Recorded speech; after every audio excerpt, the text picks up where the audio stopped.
Je pense d'abord parce que j'ai commencé à défendre mes propres intérêts, à vrai dire, dans mon entreprise.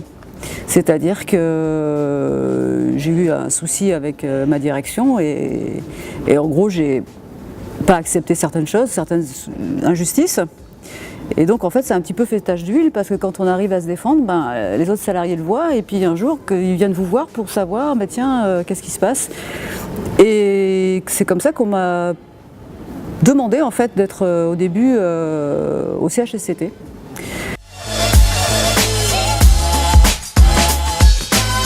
Un représentant du personnel, c'est aussi un salarié. Donc en fait je ne parle pas à des salariés, je parle à des collègues.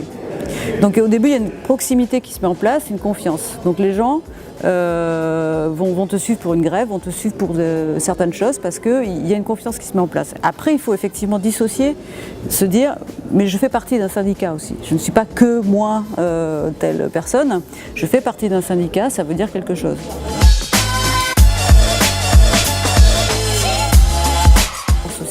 Par exemple, ce qu'on nous dit souvent, oui mais les syndicats ça sert à rien, vous n'arrivez pas à gagner des luttes en gros. Donc moi ce que je leur dis c'est que c'est faux de s'imaginer que par exemple quand vous lancez une grève, vous n'obtenez pas forcément ce que vous avez demandé, une augmentation, un avantage, un privilège ou quelque chose qu'on vous a enlevé, un privilège non évidemment. Donc vous vous mettez en grève, vous arrivez à fédérer des gens. Mais on n'obtient pas exactement ce qu'on veut.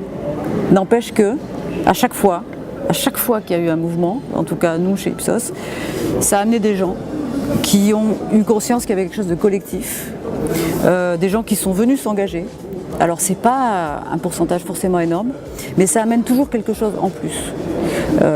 Et notamment de briser l'isolement, parce qu'après les gens ont conscience qu'il y a quand même un syndicat. Alors,